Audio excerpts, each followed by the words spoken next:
Hello students, welcome to the channel. आज हम लोग अपनी इस हाई स्कूल विज्ञान सीरीज़ का आखिरी पार्ट पढ़ने जा रहे हैं जो कि है हमारा पर्यावरण। इस चैप्टर में हम लोग पढ़ेंगे अपने पर्यावरण से जुड़े हुए कुछ इम्पॉर्टेंट पॉइंट्स और कैसे हमारे पर्यावरण में हमारी एक्टिविटीज़ जो हैं वो प्रभाव डालती हैं।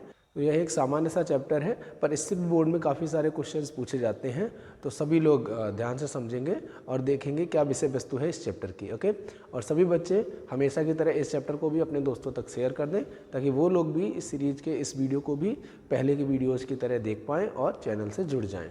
चलिए आगे बढ़ते हैं। सबसे पहले कहा गया है पर्यावरण का मतलब वह सभी चीज़ें होती हैं जो हमें घिरे रहती हैं। सभी जैविक एवं अजैविक घटक इसमें शामिल होते हैं, यानी कि हमारे आसपास जो कुछ भी मौजूद है वो सब अगर कलेक्टिवली देखा जाए तो सब कुछ एक साथ मिलाकर देखें तो वो हमारा पर्यावरण बनाता है। ओके, इसमें जैविक घटक भी होंगे, अजैविक घटक भी होंगे, यानी कि जीवित प्राणी, सजीव, निर्जीव और सभी वस्तुएं सब मिलाकर कलेक्टिवली जो है हमारा पर्यावरण बनता है। आगे कहा गया है जैविक व अजैविक घटकों के पारस्परिक मेल से पारितंत्र बनता है। तो किसी भी एक क्षेत्र में रहने वाले जीव वहाँ के अजैविक घटकों के साथ पारस्परिक क्रिया करके एक इकाई बनाते हैं। इसको हम पारितंत्र या पारिस्थितिकी तंत्र कहते हैं, जिसको इंग्लिश में इकोसिस्टम कहा जाता है। एक पारितंत्र में जीव भोजन के लिए एक दूसरे पर निर्भर होते हैं, जिससे आहार श्रृंखला व आहार जाल बनते हैं।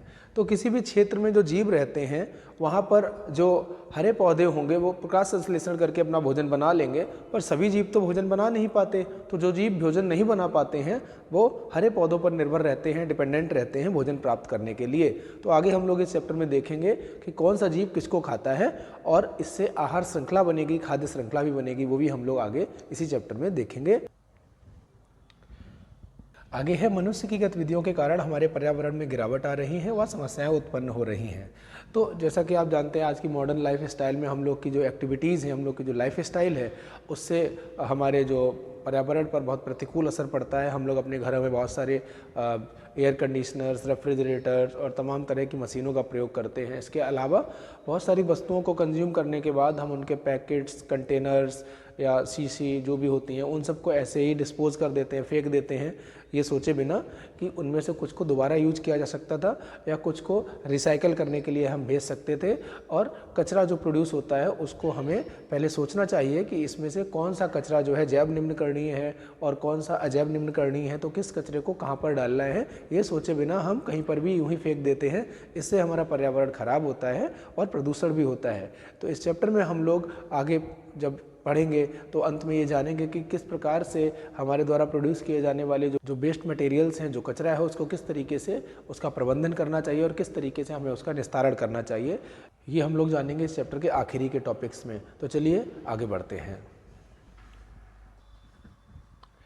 पारितंत्र, जैसा कि अभी हम लोग डिस्कस कर रहे थे, एक क्षेत्र के सभी जैविक व अजैविक घटक मिलकर एक पारितंत्र का निर्माण करते हैं। अब हम यहाँ पर पढ़ेंगे पारितंत्र के प्रकार। प्राकृतिक पारितंत्र और मानव निर्मित पारितंत्र। ऐसा पारितंत्र जो प्रकृति में विद्यमान है और उसमें हम लोगों को कुछ नहीं करना, मनुष्य को कुछ नहीं करना, वो स्वतः अपने आप से ही कार्य करता रहता है।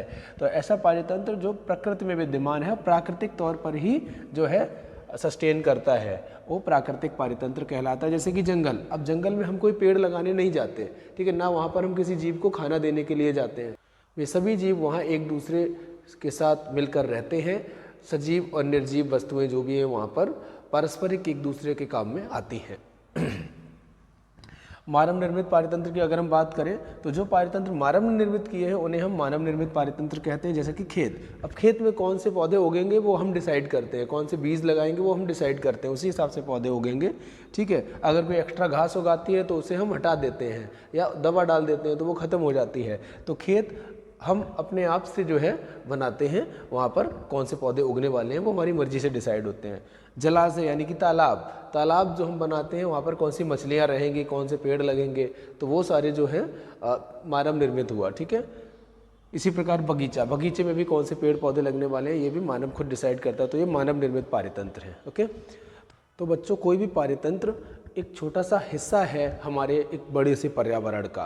अलग अलग पारितंत्र में अलग अलग तरीके से जीव रहते हैं और पारितंत्र के अलग अलग घटक, जैसे बताया कि सजीव भी हो सकते हैं और निर्जीव भी हो सकते हैं। वो पारस्परिक तौर पर एक दूसरे पर डिपेंडेंट होते हैं, एक दूसरे पर निर्भर करते हैं और एक साथ रहते हैं। ओके, अलग अलग जगह का पारितंत्र अलग अलग तरह का होता है। पारितंत्र के घटक की बात की गई है, अजैविक घटक और जैविक घटक। अजैविक घटक जैसे कि भूमि, जल, हवा, ये सब निर्जीव चीज़ें हैं, ठीक है, इनमें जीवन नहीं है, लेकिन फिर भी ये हमारे काम के हैं। ज़मीन पर ही हम घर बनाते हैं, जल और हवा हमारे जीवित रहने के लिए ज़रूरी है, तो ये सब इम्पॉर्टेंट है हमारे लिए, ठीक है। जैविक घटक जिसमें पौधे और जानवर आते हैं। ओके, अब यहाँ पर अगर हम बात करें तो जैविक घटक में अगर देखें तो कुछ उत्पादक होते हैं जो अपना भोजन स्वयं बनाते हैं, और कुछ उपभोक्ता होते हैं जो अपना भोजन खुद नहीं बना पाते, उत्पादक द्वारा बनाए गए भोजन पर निर्भर रहते हैं, ठीक है।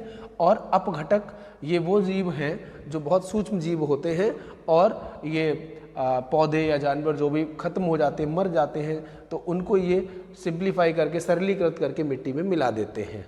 ओके, तो ये जैविक घटक के ये प्रकार हो गए। यहाँ पर जो खुद भोजन बना पाएँ वो उत्पादक, जो खुद भोजन ना बना पाएँ पर उत्पादक के द्वारा बनाए गए भोजन पर निर्भर करें वो उपभोक्ता, और अपघटक जो मैंने आपको बताया। उपभोक्ता अगर हम देखें तो वो शाकाहारी हो सकते हैं, मांसाहारी हो सकते हैं, या सर्वाहारी हो सकते हैं, या फिर परजीवी भी हो सकते हैं, ठीक है। शाकाहारी जो हरी भरी चीज़ें खाते हैं, हरे पेड़ पौधों से प्राप्त भोजन खाते हैं, मांसाहारी जो मांस खाते हैं, सर्वाहारी जो ये दोनों चीज़ें खा सकें, और परजीवी जो किसी जीव के शरीर के अंदर या शरीर पर रहकर भोजन प्राप्त करते हैं, उन्हें हम परजीवी कहते हैं। यहाँ पर डिफाइन करी गई हैं पीछे वाले फ्लो चार्ट की चीज़ें। अजैविक घटक सभी निर्जीव घटक जैसे हवा, पानी, भूमि, प्रकाश और तापमान आदि मिलकर अजैविक घटक बनाते हैं। जैविक घटक क्या होते हैं? सभी सजीव घटक जैसे पौधे, जानवर, सूक्ष्म जीव आदि मिलकर जैविक घटक बनाते हैं। आहार के आधार पर अगर हम देखें तो घटक निम्न श्रेणियों में बांटे गए हैं: उत्पादक, उपभोक्ता और अपघटक। उत्पादक जो भोजन का उत्पादन करे, जैसे कि हम लोगों ने पीछे चैप्टर्स में पढ़ा, ग्रीन प्लांट्स जो खुद का भोजन बना पाते हैं प्रकाश संश्लेषण से, सभी हरे पौधे, जबकि ब्लू ग्रीन एल्गी, नील हरित शैवाल अपना भोजन अकार्बनिक पदार्थों से सूर्य की रोशनी का प्रयोग करके बनाते हैं प्रकाश संश्लेषण द्वारा। उपभोक्ता ऐसे जीव होते हैं जो अपने निर्वाह के लिए परोक्ष या अपरोक्ष रूप से उत्पादकों पर निर्भर करते हैं। उत्पादक जब भोजन बनाएंगे तो ही ये उससे भोजन प्राप्त कर पाते हैं। उपभोक्ता निम्न प्रकार के हैं: जो शाकाहारी होंगे वे पौधे, पत्ते या पौधे से प्राप्त चीज़ें खाएंगे, ठीक है। मांसाहारी जो मांस खाते हैं, सर्वाहारी जो दोनों ही चीज़ें खा सकें, पौधे भी, पेड़ पौधे भी और उनसे प्राप्त वस्तुएं, जबकि मांस भी खा सकते हैं। परजीवी जो दूसरे जीव के शरीर में या उसके शरीर पर रहकर भोजन प्राप्त करते हैं, जैसे कि अमरबेल, जूं या आपके आंतों में जो फीताकृमि हो जाते हैं वो भी इसमें आ जाएंगे। अपघटक जैसा कि मैंने बताया, फफूंद व जीवाणु जो कि मरे हुए जीव या पौधों के जटिल पदार्थों को सरल पदार्थों में बदलकर विघटित कर देते हैं। इस प्रकार अपघटक प्राकृतिक स्रोतों की भरपाई में मदद करते हैं, ठीक है। जैसे कोई भी जीव मर गया तो उसकी बॉडी में जो भी महत्वपूर्ण रासायनिक पदार्थ हैं वो उनको सरलीकृत करके अपघटक क्या करते हैं, जमीन में मिला देते हैं। वापस से वो फिर से पौधों के पास चले जाते हैं, पौधों को फिर से जो है मनुष्य या जानवर जो भी है वो खाएंगे, और फिर जब वो खत्म होंगे तो फिर से मिट्टी मिल जाएंगे। इस प्रकार से एक चक्र चलता रहता है। ओके, तो एक पारितंत्र में अगर हम देखें तो अजैविक और जैविक घटक होते हैं, और जो कि एक दूसरे पर डिपेंडेंट होते हैं, एक दूसरे पर निर्भर करते हैं। नाउ नेक्स्ट थिंग इंपॉर्टेंट, आहार श्रृंखला, जिसे हम खाद्य श्रृंखला भी कह सकते हैं, इंग्लिश में फूड चेन कहते हैं, ठीक है। तो जैसा कि आप जानते हैं कि हरे पेड़ पौधे जैसे कि घास भी इसमें आ जाएगी, वो अपना भोजन स्वयं बना लेते हैं। अब कुछ जीव ऐसे होते हैं जो हरे पेड़ पौधे या घास को खाएंगे, उनको भोजन मिल जाएगा, ठीक है। फिर कुछ ऐसे जीव होंगे जो मांस खाते होंगे, ठीक है, तो वो क्या करेंगे, वो उन जीवों को खा लेंगे जो घास खा के अपना जीवन यापन कर रहे हैं। जैसे कि घास को हिरण ने खाया, ठीक है, और हिरण को शेर ने खा लिया।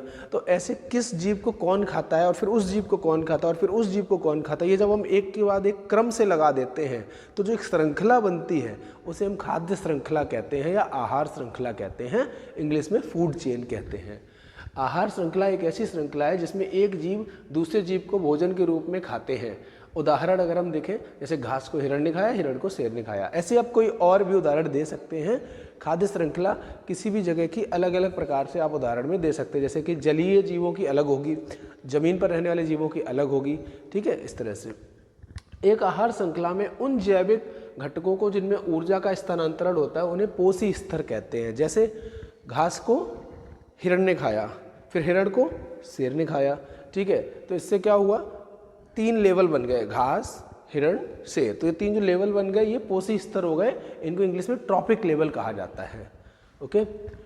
पोषी स्तरों में ऊर्जा का स्थानांतरण, ठीक है। अब जैसे कि घास को जब हिरण खाएगा तो घास में जो भी एनर्जी होगी, फूड एनर्जी, केमिकल एनर्जी आप कहें, ठीक है, तो जो भी ऊर्जा होगी रासायनिक पदार्थ के रूप में, जैसे कि पौधे ने जो भोजन बनाता है वो उसको स्टोर कर लेता है स्टार्च के रूप में, और वो स्टार्च जो है जब आप हिरण घास को खाएगा तो उसके पास पहुंच जाएगा। तो ये एक तरह से केमिकल एनर्जी का ट्रांसफ़र हो गया, ठीक है, रासायनिक ऊर्जा का स्थानांतरण हो गया, घास से हिरण में चली गई। फिर हिरण को जब शेर खाएगा तो हिरण की जो ऊर्जा है वो शेर के पास पहुंच जाएगी। तो इस प्रकार ऊर्जा का ट्रांसफरेंस हो रहा है, ऊर्जा का स्थानांतरण हो रहा है। तो एक आहार श्रृंखला में ऊर्जा का स्थानांतरण एक दिशा में होता है। किस दिशा में होगा? जैसे घास को हिरण ने खाया तो घास से ऊर्जा हिरण में जाएगी, उल्टा तो हो नहीं जाएगा कि हिरण से फिर ऊर्जा घास में आ जाए, वो कहाँ संभव होगा। घास को खा लिया हिरण ने तो हिरण के पास पहुँच गई ऊर्जा, और हिरण को खा लिया शेर ने तो शेर के पास पहुँच गई ऊर्जा। तो एक ही दिशा में ऊर्जा का स्थानांतरण होता है। इसको बोलते हैं यूनिडायरेक्शनल ट्रांसफर ऑफ एनर्जी। एक ही दिशा में ऊर्जा का ट्रांसफरेंस होगा, स्थानांतरण होगा। एक नियम होता है 10% लॉ, जिसको कि लिंडमैन ने दिया था। लिंडमैन ने 10% लॉ दिया। 10% लॉ क्या होता है, ध्यान से सुने। जैसे सूर्य की किरणें पड़ी और कार्बन डाइऑक्साइड और जल वो सब यूज करके क्लोरोफिल की मदद से मान लीजिए पेड़ पौधे या घास जो भी है उसने अपना भोजन बना लिया, ठीक। अब जो भी एनर्जी जो है आ गई घास के पास, वो पूरी घास को जब हिरण खा लेगा, ठीक है, हिरण जब पूरी घास खा लेगा तो घास के पास जितनी एनर्जी होगी उसका 10% एनर्जी ही हिरण के पास पहुंचेगी। और फिर हिरण के पास जितनी एनर्जी पहुंच गई, जब शेर खाएगा कि हिरण को, तो शेर को हिरण वाली ऊर्जा का 10% एनर्जी का 10% ही मिलेगा। फिर से एक बार, घास ने जब भोजन बनाया तो उसके पास जो भी ऊर्जा स्टोर हो गई, फूड एनर्जी, ठीक है, तो जब हिरण घास को खाएगा तो जो भी ऊर्जा घास में है उसका सिर्फ 10% ही हिरण को मिल पाएगी। और जब शेर आके हिरण को खा लेगा तो हिरण के पास जो भी ऊर्जा थी घास खाने के बाद जो आई थी, उसका 10% जो है शेर को मिल पाएगी। जैसे अगर मैं बोलूँ घास के पास 100 जूल ऊर्जा है, तो 100 जूल का 10% कितना होगा, 10, तो हिरण को सिर्फ 10 ही जूल मिल पाएगी। और जब हिरण को खा लेगा शेर, तो शेर को कितनी मिलेगी, 10 जूल का 10% 1 जूल होगा, तो शेर को 1 जूल ही मिलेगी। तो एक पोषी स्तर से अगले पोषी स्तर तक केवल 10% ऊर्जा का स्थानांतरण ही हो पाता है, और फिर अगले पोषी स्तर से और अगले पोषी स्तर तक उसका 10% ट्रांसफर हो पाएगा ऊर्जा। ओके, इसको कहते हैं 10% लॉ, ठीक है। जैसे यहाँ पर देखिए दिखाया गया है, उत्पादक को किसी ने खाया, जिसने खाया वो उपभोक्ता हुआ, प्राथमिक उपभोक्ता, फिर इसको जिसने खाया वो द्वितीय उपभोक्ता, फिर इसको जिसने खाया वो तृतीय उपभोक्ता। अब अगर उत्पादक के पास 1000 किलो जूल ऊर्जा है, तो इसको जो ऊपर वाला उपभोक्ता कंज्यूम करेगा, खाएगा, उसको केवल 100 किलो जूल ऊर्जा ही मिलेगी। फिर इसके ऊपर वाले को 10 किलो जूल और उसके ऊपर वाले को 1 किलो जूल, तो 10% होता चला जा रहा है। यही 10% नियम है। एक पोषी स्तर से दूसरे पोषी स्तर में केवल 10% ऊर्जा का स्थानांतरण होता है, जबकि 90% ऊर्जा का पर्यावरण में विभिन्न रूपों में जो है क्षय हो जाता है, ठीक है। अब अगर हम बात करें, उपभोक्ता के अगले स्तर के लिए ऊर्जा की बहुत ही कम मात्रा उपलब्ध हो पाती है, अतः आहार श्रृंखला में सामान्यतः 3 अथवा 4 चरण ही होते हैं। सो बच्चों, बोर्ड में कुछ इंपॉर्टेंट क्वेश्चंस ऐसे पूछे जाते हैं, जैसे कि किसी खाद्य श्रृंखला में ऊर्जा का स्थानांतरण एक ही दिशा में क्यों होता है, जो कि अभी हम लोगों ने पीछे डिस्कस किया। दूसरा क्वेश्चन ये पूछा जाएगा 10% लॉ क्या होता है, 10% नियम क्या होता है। और अभी मैंने पीछे बताया था 10% लॉ किसने दिया था। आप सभी लोग जो ध्यान से सारी सीरीज को देखे हो, जब भी मैं कोई भी क्वेश्चन छोटा छोटा बीच में बताता हूँ, डिस्कस करता हूँ, तो उसको ध्यान रखें, क्योंकि वो बोर्ड में पूछा जाता है। तो आप कमेंट करके बताइए कि 10% लॉ किसने दिया था। एक और महत्वपूर्ण चीज़ ये पूछी जाएगी कि ज़्यादातर खाद्य श्रृंखलाओं में 3, 4 या फिर तो 5 पोषी स्तर ही होते हैं, उससे अधिक पोषी स्तर क्यों नहीं होते, क्यों नहीं 20 या 40 पोषी स्तर हो जाते हैं, ऐसा पूछा जाएगा आपसे। तो आपको ये बताना होगा कि किसी भी खाद्य श्रृंखला में एक पोषी स्तर से अगले पोषी स्तर तक केवल 10% ऊर्जा ही पहुंच पाती है, और फिर उससे अगले पोषी स्तर तक उसकी 10% ऊर्जा पहुंच पाएगी। तो इस प्रकार 3, 4 पोषी स्तर के बाद जो सबसे ऊपर पोषी स्तर होता है, उस तक पहुँचने वाली ऊर्जा बहुत कम रह जाती है। इसलिए मुख्यतः 4 या 5 से अधिक पोषी स्तर नहीं होते हैं, मुख्यतः 4 ही पोषी स्तर तक देखी जाती है खाद्य श्रृंखला। क्योंकि अगर बहुत ज़्यादा पोषी स्तर हो जाएंगे तो सबसे ऊपर जो पोषी स्तर होगा उस तक पहुंचने वाली ऊर्जा नगण्य होगी तो फिर वो किसी को भी खाएगा तो उसको ऊर्जा ना के बराबर मिल पाएगी, तो फिर वो सर्वाइव ही नहीं कर पाएगा। इसलिए मुख्यतः खाद्य श्रृंखलाओं में पोषी स्तर 4 या 5 तक रहते हैं और कभी कभी तो 3 तक ही रहते हैं। ओके बच्चों, तो ये पॉइंट्स जो थे हम लोगों ने सारे देख लिए हैं। चलिए हम लोग आगे बढ़ते हैं। अब यहाँ पर आपको फूड चेन यानी कि खाद्य श्रृंखला, जिसको आप आहार श्रृंखला भी कहते हैं, उसके उदाहरण दिए गए हैं। ठीक है, ये यहाँ पर क्या है, उत्पादक, जो भोजन को उत्पादित करता है, बनाता है, ग्रीन प्लांट। इसको खाने वाला जो पहला जीव है उसको हम कहते हैं कंज्यूमर, उपभोक्ता, प्राथमिक उपभोक्ता। प्राइमरी कंज्यूमर मीन्स प्राथमिक उपभोक्ता। तो घास को किसने खाया, ये ग्रास हॉपर ने, टिड्डे ने खाया। ठीक है, अगर आप देखेंगे पौधे में छोटे छोटे छेद कर देते हैं ये लोग।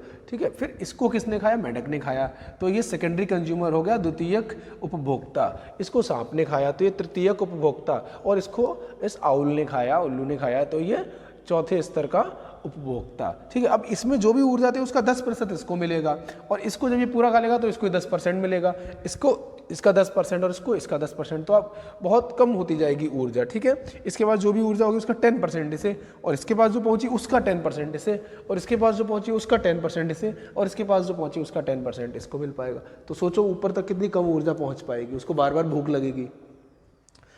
ये देखिए जलीय जीव है जो कि स्वयं अपना भोजन बना लेता है। ठीक है, पानी में ऐसे बहुत सारे जलीय जीव होते हैं, जैसे कि स्पायरोगायरा हो गया, हाइड्रिला हो गया। ठीक है, और नील हरित शैवाल भी होते हैं। ठीक है, तो ये अपना भोजन बनाएंगे, इसको ये छोटे जीव खाएंगे। ठीक है, इसको ये थोड़ी सी बड़ी मछली, फिर और बड़ी मछली, फिर सबसे बड़ी मछली। तो एक एक करके हम अगले से अगले पोषी स्तर तक पहुंचते जा रहे हैं। और वही कि यहाँ से यहाँ 10% ऊर्जा पहुंचेगी, और यहाँ जितनी ऊर्जा है उसका 10% इसको मिलेगी, और यहाँ से यहाँ इसकी 10% ऊर्जा पहुंचेगी, और जब ये जो है इस मछली के द्वारा खाई जाएगी तो इसकी 10% ऊर्जा इसको मिलेगी। ठीक है, तो ये दो खाद्य श्रृंखलाएं हैं, ये जलीय क्षेत्र की है और ये जो है ग्रासलैंड एरिया की है, थलीय स्थल की है। ठीक है, तो आगे बढ़ते हैं।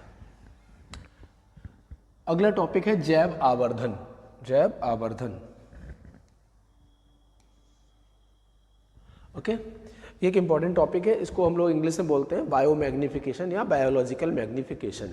अब इसका क्या मतलब होता है, ध्यान से समझिए सब लोग। जैसे हम लोग क्या पढ़ रहे हैं कि घास को किसी एक जीव ने खाया, उस जीव को किसी ऊपर और जीव ने खाया, फिर उस जीव को किसी और जीव ने खा लिया। अब जैसा कि आप जानते हैं कि सभी जगहों पर खेती करते वक्त या पौधे उगाते वक्त उनमें बहुत सारी दवाओं का या रसायनों का इस्तेमाल किया जाता है। दवाओं का छिड़काव करते हैं, इंसेक्टिसाइड, पेस्टिसाइड्स, बहुत सारी केमिकल खादें भी डाली जाती हैं। तो वो सारे केमिकल कहाँ जाते हैं, जब हम स्प्रे करते हैं या ज़मीन में मिट्टी में डालते हैं तो वो कहाँ जाते हैं, वो जो केमिकल कंपाउंड है, रासायनिक पदार्थ है, वो उस पौधे में भी चले जाते हैं, फल में, अनाज में, दानों में भी पहुँच जाते हैं। जब उसको कोई जीव खाएगा तो वो रसायन जो भी है, केमिकल सब्सटेंस, रासायनिक पदार्थ, वो उस उपभोक्ता में भी पहुँच जाएंगे, और उस उपभोक्ता को जो खाएगा वो रासायनिक पदार्थ उस ऊपर वाले उपभोक्ता में भी पहुंच जाएंगे, ऊपर वाले पोषी स्तर में भी पहुंच जाएंगे। फिर उस पोषी स्तर पर जो जीव है उनको जब कोई खाएगा तो वो रासायनिक पदार्थ ऊपर भी पहुंच जाएंगे, क्योंकि ये रासायनिक पदार्थ जो होते हैं विघटित नहीं होते हैं और इकट्ठे होते रहते हैं, एकत्रित होते रहते हैं। तो एक पोषी स्तर से अगले पोषी स्तर तक इन रासायनिक पदार्थों की जो मात्रा है वो बढ़ती जाती है, और इसको ही हम कहते हैं जैव आवर्धन या बायोमैग्निफिकेशन या बायोलॉजिकल मैग्निफिकेशन। तो उत्पादक से उपभोक्ता, और उपभोक्ता से और अगले उपभोक्ता तक, और उससे फिर और अगले उपभोक्ता तक जब हम जाएंगे तो हम देखेंगे कि हार्मफुल रासायनिक पदार्थ जो है उनकी जो सांद्रता है वो बढ़ती जाएगी। इसी को हम जैव आवर्धन कहते हैं। ओके, देखिए लिखा है आहार श्रृंखला में हानिकारक रसायनों की मात्रा में एक पोषी स्तर से दूसरे पोषी स्तर में जाने पर वृद्धि होती है, इसे जैव आवर्धन कहते हैं। ऐसे रसायनों की सबसे अधिक मात्रा मानव शरीर में होती है, क्योंकि मानव किसी भी आहार श्रृंखला के उच्चतम पोषी स्तर पर होता है। तो सबसे ज़्यादा हार्मफुल केमिकल्स कहाँ मिलेंगे, सबसे ऊपर वाले पोषी स्तर पर, जबकि ऊर्जा सबसे कम मिलेगी वहाँ पर। तो ये बात आप ध्यान रखेंगे। आगे बढ़ते हैं। देखिए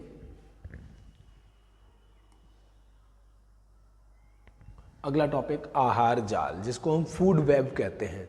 देखिए किसी भी एक परितंत्र में, किसी इकोसिस्टम में कई बार ऐसा होता है कि कई सारी खाद्य श्रृंखलाएं एक दूसरे से लिंक्ड होती हैं। जैसे यहाँ देखिए घास को खरगोश ने खाया, खरगोश को लोमड़ी भी खा सकती है, ईगल भी खा सकती है। इस घास को चूहा खाता है, चूहे को आउल भी खा सकता है, ये भी खा सकती है ईगल या हॉक जो भी आप कहें, और इसको फॉक्स भी खा सकते हैं। ठीक है, तो इस तरीके से इसको, ये देखिए घास को ग्रास हॉपर ने खाया, इसको मेढक खा सकता है। अब मेढक को ये आउल भी खा सकता है और स्नेक भी खा सकता है। फिर ये आगे इधर, ठीक है, ऐसी ग्रास को ग्रास हॉपर ने खाया, ग्रास हॉपर को चिड़िया ने खाया और चिड़िया को स्नेक भी खा सकता है। तो यहाँ पर आप देख रहे हैं कि कई सारी आहार श्रृंखलाएं हैं जो कि एक दूसरे से लिंक्ड हैं अलग अलग पोषी स्तर पर। तो आहार श्रृंखलाएं आपस में प्राकृतिक रूप से जुड़ी होती हैं जो एक जाल का रूप धारण कर लेती हैं, इसी को आहार जाल कहते हैं। तो किसी भी एक पारितंत्र में अलग अलग खाद्य श्रृंखला जब विभिन्न पोषी स्तर पर एक दूसरे से जुड़ जाती है तो बनता है आहार जाल। ओके, अच्छा, यहाँ पर एक चीज़ और जान लीजिए कि आहार जाल के बनने से क्या होता है कि उस पारितंत्र में काफ़ी स्थिरता आ जाती है। जैसे कि मान लीजिए कोई एक खाद्य श्रृंखला में कोई डिस्टर्बेंस हुआ, कोई जीव मान लीजिए किसी वजह से ख़त्म होने लगे, तो बाकी जो पोषी स्तर से जो लिंक्स हैं उस वजह से जो है वहाँ का इकोसिस्टम बहुत ज़्यादा इफेक्टेड नहीं होगा। ठीक है, जैसे कि मान लीजिए कि ग्रास हॉपर को ये फ्रॉग खा रहा है, ठीक है, अभी फ्रॉग मान लीजिए कि ख़त्म होने लग गए, तो अब इस आउल को खाने के लिए फ्रॉग नहीं मिलेंगे बट चूहे तो मिल ही जाएंगे। ठीक है, तो ऐसे करके अगर एक पोषी स्तर डिस्टर्ब हो जाता है तो जो फूड वेब है, आहार जाल है, वो स्थिरता बना के रखता है। लेकिन अगर आपसे ये पूछा जाए कि किसी खाद्य श्रृंखला के किसी एक पोषी स्तर को हटा दिया जाए या किसी एक पोषी स्तर के सभी जीव नष्ट हो जाएं, तो उस खाद्य श्रृंखला पर क्या प्रभाव पड़ेगा? क्या कोई प्रभाव नहीं पड़ेगा या प्रभाव पड़ेगा? तो आपको बताना होगा कि किसी भी एक खाद्य श्रृंखला के कोई भी एक पोषी स्तर के सभी जीव खत्म हो जाने से बहुत बड़ा प्रभाव पड़ेगा। जो पोषी स्तर समाप्त होगा उसके ऊपर वाले पोषी स्तर के जो जीव हैं उनको खाने के लिए कुछ नहीं मिलेगा, जबकि नीचे वाला पोषी स्तर जो होगा उसमें जीवों की संख्या बढ़ जाएगी, क्योंकि उनको अब खाने के लिए ऊपर वाले पोषी स्तर का कोई जीव है ही नहीं। इससे वहाँ पर काफ़ी अस्थिरता आ जाएगी।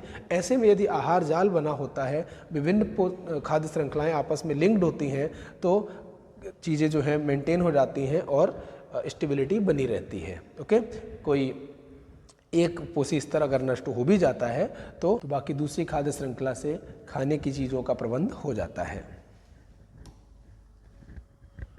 नेक्स्ट, पर्यावरण की समस्याएं। कहा गया पर्यावरण में बदलाव हमें प्रभावित करता है और हमारी गतिविधियां भी पर्यावरण को प्रभावित करती हैं। इससे पर्यावरण में धीरे धीरे गिरावट आ रही है, जिससे पर्यावरण की समस्याएं उत्पन्न होती हैं, जैसे प्रदूषण, वनों की कटाई एटसेट्रा। ठीक है, तो अब सभी लोग जो है इन्वायरमेंटल साइंस पढ़े होंगे छोटे क्लासेस में, तो हमारे इन्वायरमेंट में, हमारे पर्यावरण में बहुत सारे स्फीयर्स में मानव की गतिविधियों के कारण, मनुष्य की गतिविधियों के कारण प्रतिकूल प्रभाव पड़ रहा है।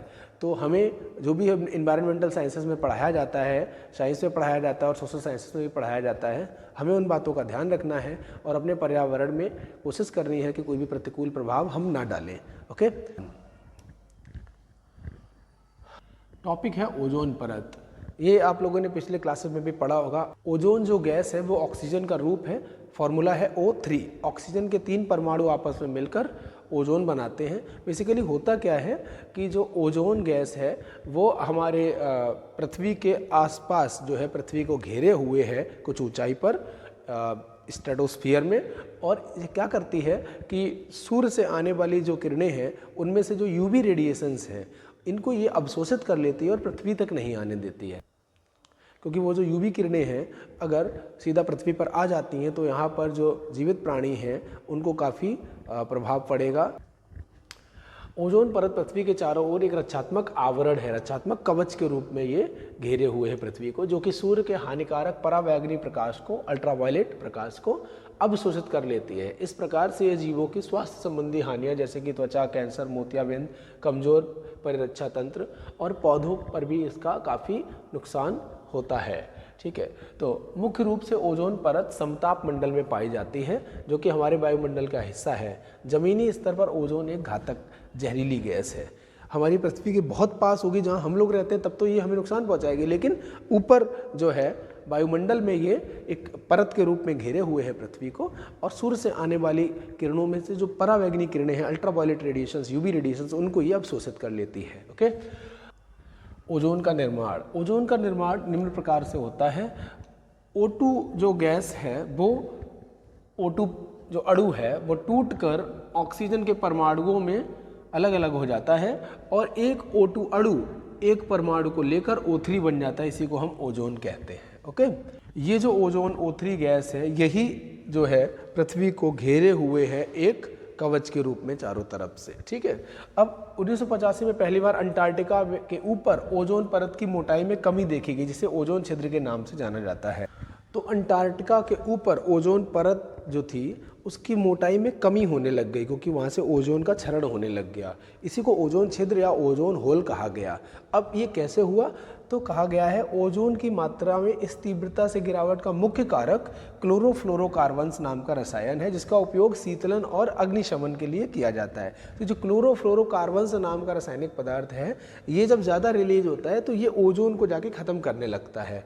1987 में संयुक्त राष्ट्र पर्यावरण का कार्यक्रम हुआ। वहाँ पर सभी लोगों ने मिलकर ये डिसाइड किया कि हम कोशिश करेंगे कि ये क्लोरोफ्लोरोकार्बन्स की जो मात्रा है इसको सीमित रखा जाए, ताकि ओजोन परत जो है उस पर प्रभाव ना पड़े। क्योंकि अगर ओजोन परत का क्षरण होता गया और कम होती गई, ख़त्म हो गई, तो फिर सूर्य की परावैंगनिक किरणों से फिर जीवों को कोई नहीं बचा पाएगा। इस तरह की बहुत सारी समस्याएं और हैं हमारे आसपास। तो उनमें से ओजोन परत का क्षरण होना जो है काफ़ी क्रिटिकल इशू था, इसको हम लोगों को पढ़ना था, तो वो मैंने आपको बता दिया, ध्यान रखेंगे आप लोग इसको। ठीक है बच्चों, तो ओजोन परत हमारे लिए कितनी उपयोगी है, और ओजोन परत में जो क्षरण होने का जो इशू था वो काफ़ी क्रिटिकल था, तो इसलिए उसको हमारे सिलेबस में इंक्लूड किया गया और वो हमने आपको बताया। तो हम लोग ध्यान रखेंगे कि ओजोन गैस O3 कैसे बनती है, जो कि पीछे आपको अभिक्रियाएँ बताई गई, और वो हमारे लिए कितनी उपयोगी है ये भी ध्यान रखना है, बोर्ड में लिखने को पूछा जा सकता है। ओके,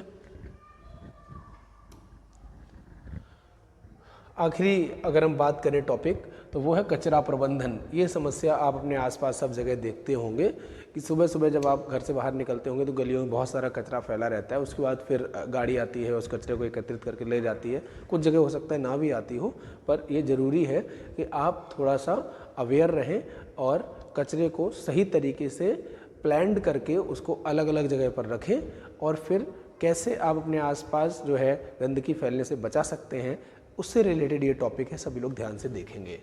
आज के समय में अपशिष्ट निपटान एक मुख्य समस्या है, यानी कि जो कचरा हम दैनिक लेवल पर प्रोड्यूस करते हैं और उसको किस तरीके से हम डिस्पोज करेंगे, कैसे ख़त्म करेंगे, कैसे उससे निपटेंगे, ये इंपॉर्टेंट टॉपिक है। क्योंकि अगर हम अपने आसपास ऐसे ही कचरा फेंकते रहे, पूरे शहर के शहर में जितने सब लोग रहते हैं सब कचरा फेंकते हैं, इसीलिए शहर के बाहर कचरे का अंबार लग जाता है। उसको निपटाने का कोई तरीका बनाना पड़ेगा। तो उसी से रिलेटेड यहाँ पर जो है पॉइंट्स हैं, सब लोग ध्यान से समझेंगे।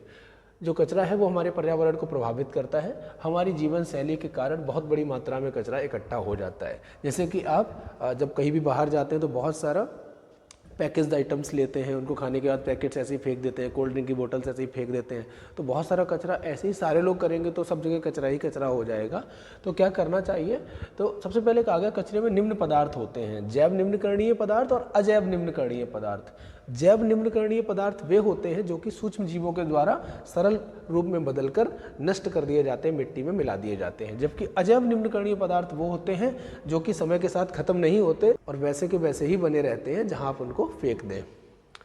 पदार्थ जो सूक्ष्म जीवों के कारण छोटे घटकों में बदल जाते हैं या सरल रूप में बदल जाते हैं और मिट्टी में मिल जाते हैं, तो वो इस श्रेणी में आएंगे, जैसे कि फल तथा सब्जियों के छिलके, सूती कपड़ा, जूट, कागज आदि।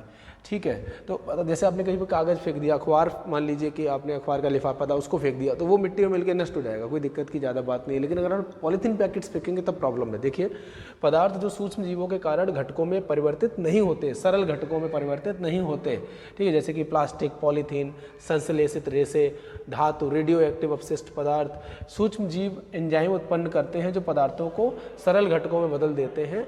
एंजाइम अपनी क्रिया में विशिष्ट होते हैं, इसलिए सभी पदार्थों का अपघटन नहीं कर पाते। जैसे कि जो सूक्ष्म जीव हैं, जो अपघटक हैं, वो जैव निम्नकरणीय कचरे को सरल रूप में बदलकर मिट्टी में मिला देते हैं, नष्ट कर देते हैं। लेकिन वो प्लास्टिक, पॉलीथीन और अजैव निम्नकरणीय जो भी पदार्थ हैं, रासायनिक पदार्थ हैं, उनको सरल रूप में बदलकर नष्ट नहीं कर पाते। इसीलिए जो अजैव निम्नकरणीय कचरा है उसको यदि हम यूं ही अपने आसपास ऐसे ही फेंकते रहेंगे तो बड़े पैमाने पर काफ़ी कचरा एकत्रित हो जाएगा पृथ्वी पर। इसलिए ज़रूरी है कि हम जो कचरा प्रोड्यूस करते हैं डेली, उसको सही मैनेज्ड वे में उसको डिस्पोज ऑफ करें, उसको निस्तारण करें। देखिए कैसे कचरा प्रबंधन करना है आपको। सबसे पहले जैव मात्रा संयंत्र, ठीक है, जैव निम्नकरणीय पदार्थ इस संयंत्र द्वारा जैव मात्रा व खाद में परिवर्तित कर सकते हैं। देखिए जो जैव निम्नकरणीय पदार्थ है, यानी कि जो सड़ गल के नष्ट हो जाएंगे, मिट्टी में मिल जाएंगे, उनको आप एक पिट में इकट्ठा कर दें, एक गड्ढे में इकट्ठा कर दें और वहाँ पर वो सड़ गल कर खाद में बदल जाएंगे। ठीक है, उसको फिर आप खेत में डाल सकते हैं। गाँव में तो लोग ऐसा करते हैं, बट शहरों में काफ़ी समस्या है, तो वहाँ पर प्रॉब्लम होती है। पर वहाँ पर भी क्या कर सकते हैं, एक पिट बनाई जा सकती है अलग अलग लोकेलिटीज़ में, उसमें वो जो है बायोडिग्रेडेबल कचरा, जैव निम्नकरणीय कचरा इकट्ठा किया जा सकता है, जो कि सड़ गल के खाद बन जाए और उसको फिर गार्डन्स में या खेतों में ट्रांसफ़र करके भेजा जा सकता है। अगर हम सीवेज की बात करें, नालियों का कचरा, तो इसके लिए सीवेज ट्रीटमेंट प्लांट्स बनाने चाहिए, ताकि जो नालियों का कचरा है नाला से होते हुए सीधे नदी में ना जाए, क्योंकि अगर नदी को गंदा करेगा तो वहाँ से वो पानी फिर समुद्र में जाएगा, समुद्र भी खराब होंगे।